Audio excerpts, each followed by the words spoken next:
Good morning students. कल के topic तो बाद अज का जो अपना टॉपिक है वो है प्रॉपर्टीज ऑफ चार्जेस एंड इस दे नाल रिलेटेड कुछ न्यूमेरिकल। उम्मीद है कि तुसीं कल वाला टॉपिक जरूर देख लिया होगा वीडियो दे विच। कल आपां पढ़िया सीगा चार्जेस की हुंदे हन, किस तरह बनते हैं, किन्नी टाइप्स के होंदे हन, चार्जड बॉडीज किस तरह बनदियां हन। अज आपां उस टॉपिक नूं अगे तोरदे हां। तो प्रॉपर्टीज ऑफ चार्जेस दे विच फर्स्ट प्रॉपर्टी है like charges repel each other and unlike charges attract each other. Like charges का मतलब होंदा दा सेम चार्ज, मतलब same type of charge. Positive positive नूं रिपेल करदा, नेगेटिव नेगेटिव नूं रिपेल करदा। पर जे पॉजिटिव ते नेगेटिव की गल करिए, अनलाइक चार्जेस की गल करिए तो एक दूजे नूं अट्रैक्ट करते हैं। सैकंड प्रॉपर्टी है conservative nature of charges. Conservative nature of charges की है, इसका की मीनिंग है?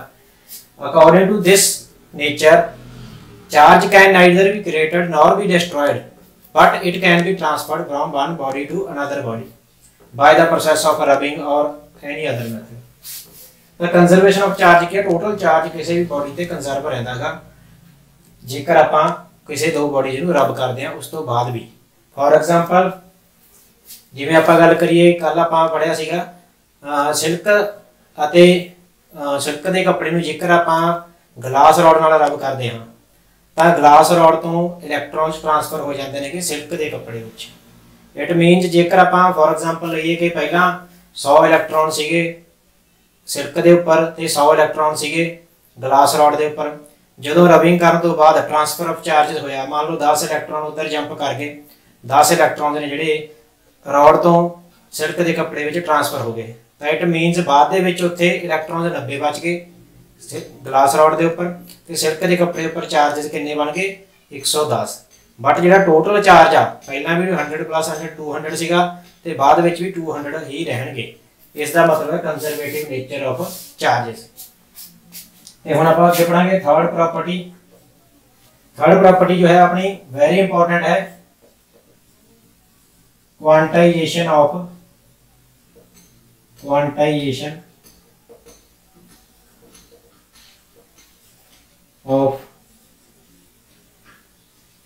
Charge. Quantization nature of charge की है? What is the meaning of quantization of charge? बहुत इंपॉर्टेंट है, बहुत बार क्वेश्चन पूछा गया बोर्ड के exam they which. Quantization of charge की है? It states that the charge on a body, किसी भी बॉडी ते जो चार्ज है, the charge on a body is integral multiple of a some basic charge. Basic charge केड़ा charge होंदा? Basic minimum charge भी कह देना आप उसनूं ई। ठीक, तो according to the quantization of charge, charge on a body Q is equal to plus minus n e, where n is equal to integer 0 1 2 3 4 etcetera, कुछ भी इंटीजर हो सकता। ते E किया basic charge, that is charge on electron और proton.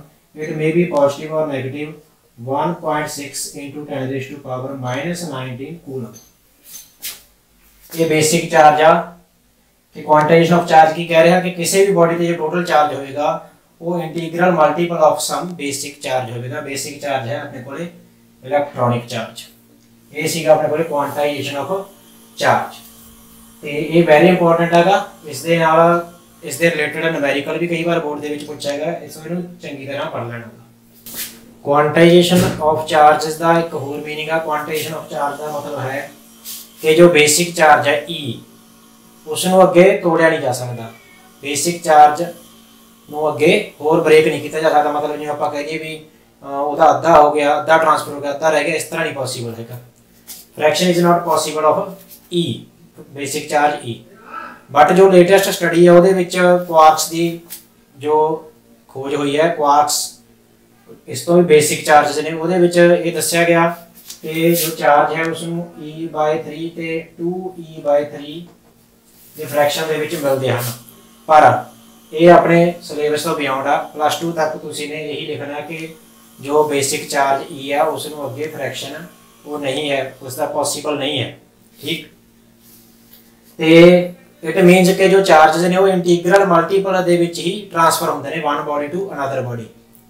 ठीक है, ਤੇ ਜੋ ਜਿਹੜਾ charge law of ਕੁਆਂਟਾਈजेशन of charge ਹੈਗਾ ਉਹ ਅਜੇ ਵੀ ਵੈਲਿਡ ਆ। ਅਜੇ ਵੀ ਵੈਲਿਡ ਦਾ ਮਤਲਬ ਕੀ ਆ, ਚਾਹੇ ਕੁਆਰਕਸ ਦੀ ਖੋਜ ਹੋ ਚੁੱਕੀ ਆ, ਉਹਨਾਂ ਤੇ ਚਾਰਜ ਇਸ ਤਰ੍ਹਾਂ ਮਿਲਦੇ ਨੇ, ਪਰ ਫਿਰ ਵੀ ਜਿਹੜਾ ਕੁਆਂਟਾਈजेशन ऑफ ਚਾਰਜ ਲਾ ਹੈਗਾ Q = ਪਲੱਸ ਮਾਈਨਸ ਸਾਈਨ ਦੀ, ਉਹ ਹਾਲੇ ਵੀ ਵੈਲਿਡ ਹੈ। ਜੋ ਬੇਸਿਕ ਚਾਰਜ ਹੈ ਉਹ ਹੁਣ ਆਪਾਂ मतलब उसके विच ही ट्रांसफर होते हैं जो इलेक्ट्रॉन। अगली प्रॉपर्टी जो है वो है invariance of charge. Invariance of charge इसका की मीनिंग है?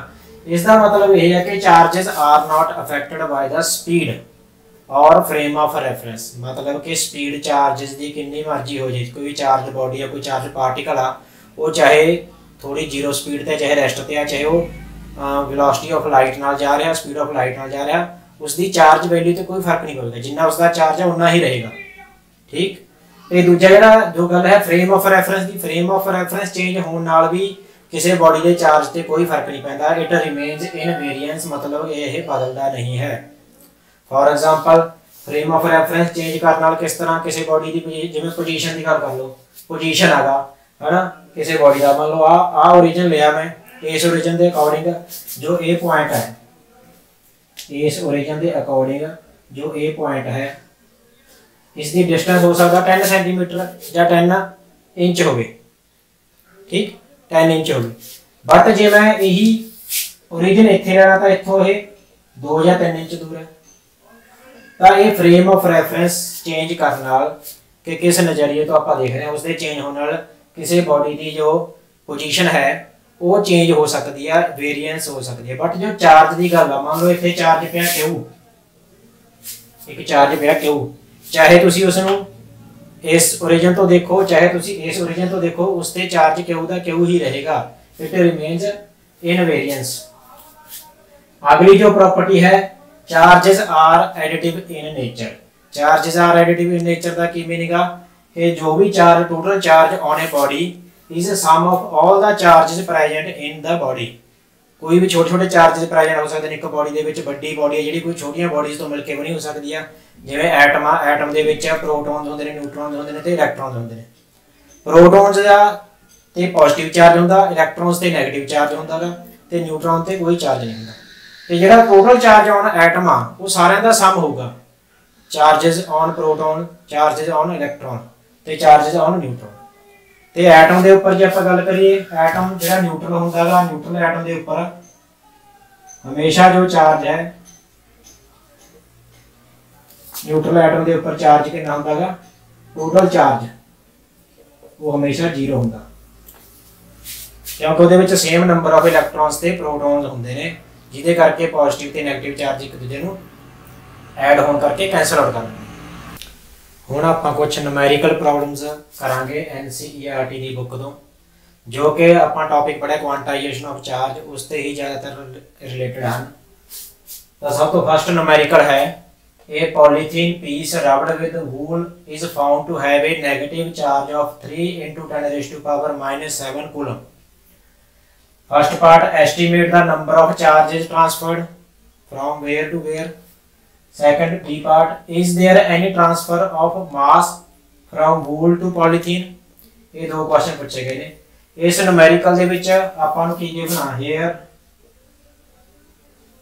की दिता है आपां नूं चार्ज कितना आ जांदा पॉलीथीन ते, here total charge Q is equal to 3 × 10⁻⁷ coulomb. एक तो है गिवन ते पता की करना आपां ने, ए पार्ट दे विच आपां ने पता करना estimate the number of charges transferred, यानी कि n पता करना आपां ने। ते आपां नूं पता की पता E दी वैल्यू कितनी हुंदी है 1.6 × 10⁻⁻19 कूलम। जिहड़े इलेक्ट्रॉन्स ट्रांसफर होए ने, चार्जेस ट्रांसफर होए नेगे, वो इलेक्ट्रॉन दी फॉर्म दे विच होए नेगे। तां फार्मूला अपने कोल y दा quantization of charges Q is equal to NE, ते आपां ने n पता करना, n is equal to Q upon E। इत्थे वैल्यूज पुट कर दो, Q की वैल्यू हैगी 3 × 10⁻⁷ डिवाइडेड बाय 1.6 × 10⁻⁻19, दोनों पिछे कूलम कूलम का यूनिट। ते इनू कटिंग करन तो बाद सॉल्व करन तो बाद अपने को जो आंसर है वो आ जाता है 1.875 इंटू 10⁻12। ਇਹਦੀ यूनिट कोई नहीं होनी है क्योंकि it is a number. This number of electrons transferred from wool to polythene. क्यों वूल टू पॉलीथीन? क्यों? क्योंकि पॉलीथीन ਤੇ ਆਪਾਂ ਨੂੰ ਵੈਸੇ ਨੂਮੈਰੀਕਲ ਚ ਵੀ ਹਿੰਟ ਦਿੱਤਾ ਹੈ ਪੋਲੀਥੀਨ ਤੇ ਕੀ ਆ ਗਿਆ 네ਗੇਟਿਵ ਚਾਰਜ ਆ ਗਿਆ। ਕਿਸੇ ਬੋਡੀ ਤੇ 네ਗੇਟਿਵ ਚਾਰਜ ਕਦੋਂ ਆਉਂਦਾ? ਜਦੋਂ ਉਹਦੇ ਕੋਲ ਇਲੈਕਟ੍ਰੋਨ ਆਉਂਦੇ ਨੇ, ਜਦੋਂ ਉਹ ਇਲੈਕਟ੍ਰੋਨਸ ਨੂੰ ਅਸੈਪਟ ਕਰਦਾ। ਤੇ ਵੂਲ ਤੇ ਕੀ ਆ ਜਾਏਗਾ? Positive charge. ਤੇ ਇੰਨੇ ਨੰਬਰ ਆਫ ਇਲੈਕਟ੍ਰੋਨਸ ਨੇ ਜੋ ਟ੍ਰਾਂਸਫਰ ਹੋਏ ਨੇ। ਇਹ ਸੀ A ਪਾਰਟ। ਹੁਣ ਅਗਲਾ ਜੋ ਕੁਐਸਚਨ ਹੈ B ਪਾਰਟ। B ਪਾਰਟ ਦੇ ਵਿੱਚ ਆਪਾਂ ਨੂੰ ਪੁੱਛਿਆ ਗਿਆ is there any transfer of mass from wool to polythene. Electrons ने ਜਿਹੜੇ ਚਾਰਜ ਨੇ ਉਹਦਾ वूल टू पॉलीथीन ट्रांसफर हो गए। ਹੁਣ ਪੁੱਛਿਆ ਕਿ ਮਾਸ ਵੀ ट्रांसफर ਹੋਊਗਾ ਤਾਂ ਇਸ ਦਾ ਆਨਸਰ ਹੈ yes. Yes mass will be transferred।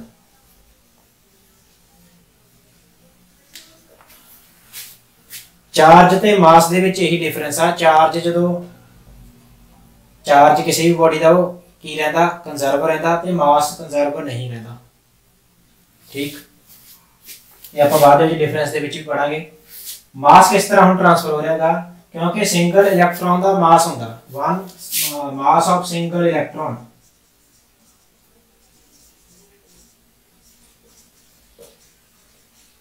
एक सिंगल इलेक्ट्रॉन ते मास कितना? मास ऑफ इलेक्ट्रॉन होता 9.1 इंटू 10⁻⁻31 किलो। एक इलेक्ट्रॉन ते इतना मास होता। तो जो total number of electron transfer हुई सी वो आप पिछे लिखा सी वो है सीगे total number of electron transfer.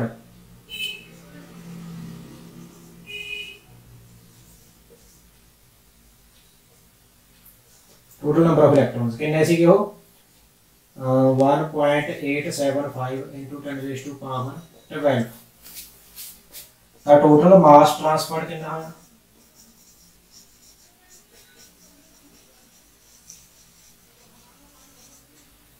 Is equal to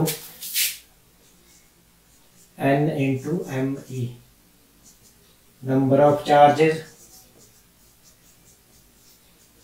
into mass of single electron। इन्हें सॉल्व करके अपने को आंसर आ जाएगा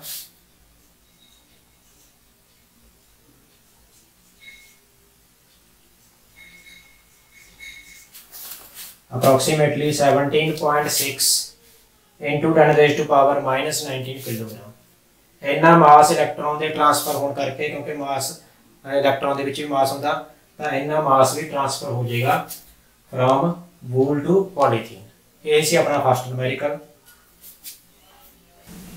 सेकंड न्यूमेरिकल जो अपने को है how many electronic charges form one coulomb. ये बहुत इंपॉर्टेंट क्वेश्चन है न्यूमेरिकल है। ये 2-3 साल पहले बोर्ड के एग्जामिनेशन प्लस 2 ਦੇ ਵਿੱਚ पंजाब स्कूल एजुकेशन बोर्ड च भी आया सीगा। वेरी इंपॉर्टेंट कि कितने इलेक्ट्रॉनिक चार्जेस मिलके एक कूलम का चार्ज बनाते हैं।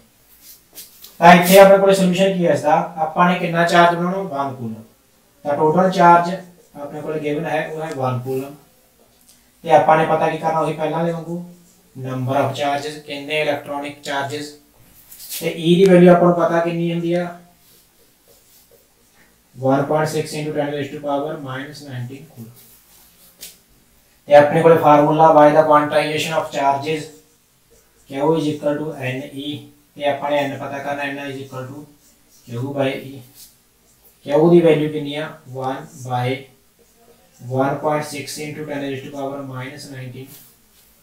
ਇਹਨੂੰ ਸੋਲਵ ਕਰਕੇ ਆਪਣੇ ਕੋਲੇ ਜੋ ਆਨਸਰ ਆ ਗਿਆ ਉਹ ਹੈ 6.25 into 10⁻18। तो इन्ने इलेक्ट्रॉनिक चार्जेस चाहे वो इलेक्ट्रॉन हो चाहे वो प्रोटॉन हो ठीक है ये मिलके बनाते हैं एक कूलम का charge. Very very very important this is your answer. इन्हें चंगी तरह पढ़ लो 1 नंबर या 2 नंबर दे विच आ सकता। थर्ड न्यूमेरिकल की स्टेटमेंट है estimate total positive charges on nucleus of oxygen O816। ठीक ऑक्सीजन दे न्यूक्लियस दे विच आपां ने पॉजिटिव चार्जेस भी वैल्यू पता करनी कि टोटल कितना पॉजिटिव चार्ज होंदा न्यूक्लियस ऑफ ऑक्सीजन दे विच। ਇੱਥੇ ਗੱਲ ध्यान देने वाली है कि ऑक्सीजन के न्यूक्लियस दे विच सिर्फ प्रोटॉन ते न्यूट्रॉन होंदे ने, ठीक है। न्यूट्रॉन ते कोई चार्ज नहीं होंदा, तो टोटल चार्ज जिहड़ा पॉजिटिव चार्ज होवेगा न्यूक्लियस दे विच वो सिर्फ ते सिर्फ प्रोटॉन्स करके होवेगा न्यूक्लियस दे विच।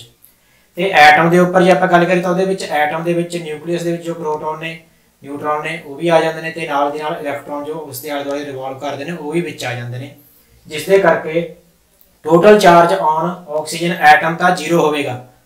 पॉजिटिव ते नैगेटिव चार्ज की कर देंगे कैंसल। बट जे न्यूक्लियस दे विच पुछया तो उत्थे सिर्फ पॉजिटिव चार्ज प्रोटॉन करके होगा। टोटल नंबर ऑफ प्रोटॉन्स किन्ने होंदे नेगे इन ऑक्सीजन। ऑक्सीजन दे विच प्रोटॉन्स किन्ने नेगे n is equal to 8 8 protons होंदे ने, क्योंकि एटॉमिक नंबर कितना 8 ते इन्ने प्रोटॉन्स नेगे न्यूक्लियस दे विच। ते एक प्रोटॉन ते चार्ज कितना होंदा 1.6 × 10⁻⁻19 coulomb charge on proton, charge on 1 proton इतना होंदा। तो टोटल चार्ज पता करना अपने total positive charge Q is equal to Ne, वही फार्मूला अपना क्वांटाइजेशन ऑफ चार्जेस वाला फार्मूला। तो Q is equal to n कितना 8 × 1.6 × 10⁻⁻19 कूलम। इसमें मल्टीप्लाई करके अपने को आंसर आ गया 12.8 × 10⁻⁻19 कूलम। इन्ना पॉजिटिव चार्ज होगा ऑक्सीजन के न्यूक्लियस से। हाँ जी, फोर्थ न्यूमेरिकल है if 10⁻⁹ electrons move out of a body to another body in every second, how much time it required to get a total charge of 1 coulomb on the other body। एक body तो दूसरी body ਦੇ ਵਿੱਚ जो charge transfer हो रहे नेगे वो 10⁻⁹ electron हो रहे ने 1 सेकंड ਦੇ ਵਿੱਚ। ਤੇ ਉਹਨੇ ਪੁੱਛਿਆ ਕਿ ਦੂਜੀ ਬੋਡੀ ਤੇ 1 ਕੂਲਮ ਚਾਰਜ ਟ੍ਰਾਂਸਫਰ ਕਰਨ ਵਾਸਤੇ ਕਿੰਨਾ ਟਾਈਮ ਚਾਹੀਦਾ ਹੈ। ਤਾਂ ਪਿਛਲੇ ਨਿਊਮੈਰੀਕਲ ਦੇ ਵਿੱਚ ਆਪਾਂ ਨੇ ਦੇਖਿਆ ਸੀਗਾ ਕਿ ਟੋਟਲ ਨੰਬਰ ਆਫ ਚਾਰजेस ਜੋ 1 ਕੂਲਮ ਬਣਾਉਣ ਲਈ ਚਾਹੀਦੇ ਨੇਗੇ ਉਹ ਕਿੰਨੇ ਚਾਰਜ ਚਾਹੀਦੇ ਨੇਗੇ वो आप बाद में यूज करांगे। पहला आप लिखते हैं 10⁻⁹ इलेक्ट्रॉन्स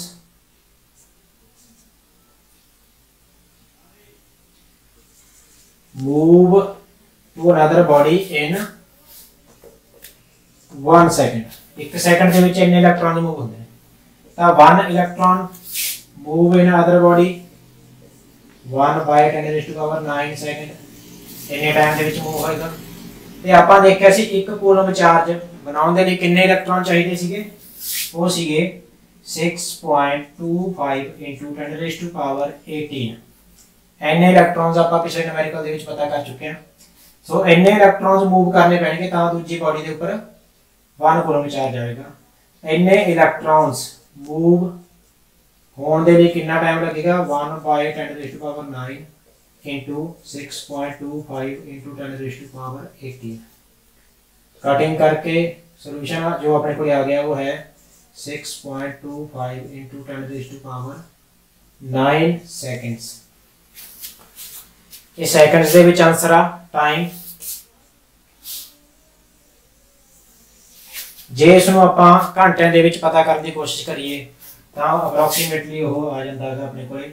ਇਹਨੂੰ ਡਿਵਾਈਡ ਕਰਾਂਗੇ ਆਪਾਂ एक 60 सेकंड का 1 मिनट ते 60 मिनट का 1 घंटा। 3600 ਨਾਲ डिवाइड करके आवर ਦੇ ਵਿੱਚ आंसर आ जाएगा। ਇਹਨੂੰ कैलकुलेट करके अपने को आंसर आ जाता है 17,36,111 आवर्स। ਤਾਂ ਇੰਨਾ ਟਾਈਮ 17,36,111 घंटे ਇੰਨਾ ਟਾਈਮ ਲੱਗਦਾ 1 ਕੂਲਮ ਚਾਰਜ ਟ੍ਰਾਂਸਫਰ ਕਰਨ ਤੇ from 1 body to another body. ਜੇਕਰ 1 ਸੈਕਿੰਡ ਦੇ ਵਿੱਚ 10⁻9 ਇਲੈਕਟ੍ਰॉन्स ਟ੍ਰਾਂਸਫਰ ਹੋ ਰਹੇ ਹੋਣ ਤਾਂ ਤੁਸੀਂ ਸੋਚੋ कि इन्ना टाइम, कितना टाइम है ना, काफ़ी ज़्यादा टाइम है, तो इन्ना टाइम लगता है एक कूलम चार्ज में मूव करते। इट मीनस कि 1 कूलम चार्ज जो है ये कोई छोटी मोटी क्वांटिटी ऑफ चार्ज नहीं है, बहुत बड़ी क्वांटिटी है चार्ज की, एक वड्डी यूनिट है चार्ज की। ठीक है, तो आम तौर पर जो आप बॉडीज के डेली रूटीन के जो चार्जेस मूव करते हैं वो छोटी यूनिट के होंगे हैं, यानी कि माइक्रो कूलम या नैनो कूलम, ये छोटिया यूनिट्स ने चार्ज दी। ठीक, हाँ जी। हुण आपां अगला टॉपिक पढ़ना चार्ज ते मास दे विच डिफरेंस। मास बारे तुसीं +1 क्लास दे विच पढ़िया होयागा, ग्रेविटेशनल फोर्स जिहड़ी मास करके हुंदी है, ते चार्ज बारे आपां हुण +2 दे विच पढ़ रहे हैं। तो इन्हां दे विच फर्स्ट डिफरेंस जो है, charge may be positive, negative और जीरो। चार्ज पॉजिटिव भी होंगे ने, नैगेटिव भी होंगे, या जीरो चार्ज होंगे जिवें नो चार्ज होंगे जिवें न्यूट्रॉन से। मास इज ऑलवेज पॉजिटिव, मास हमेशा किसी भी बॉडी का पॉजिटिव ही रहना। सेकंड पॉइंट, यूनिट इसकी चार्ज की SI यूनिट जो है वो है कूलम, इसकी SI यूनिट है किलोग्राम। थर्ड पॉइंट,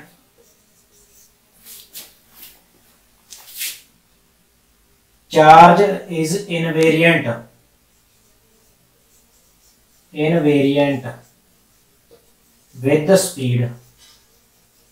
स्पीड नाल चार्ज नूं कोई फर्क नहीं पैंदा, किन्नी भी स्पीड ते चार्ज पार्टिकल जावे तो उहदे चार्ज की वैल्यू ते कोई फर्क नहीं पैंदा। बट मास इज वेरिएंट, किसी बॉडी का मास वेरी करता, चेंज करता जो उसकी स्पीड बढ़ती है।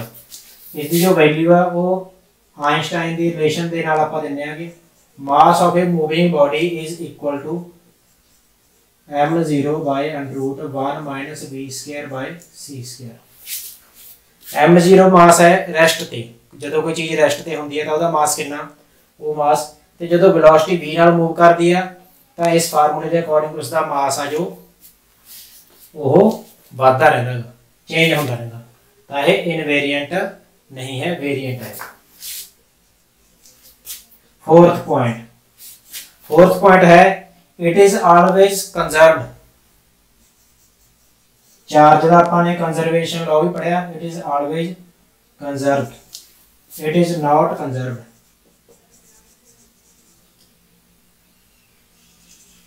ये कंजर्व नहीं रहता। Fifth point, the force between the two charges may be attractive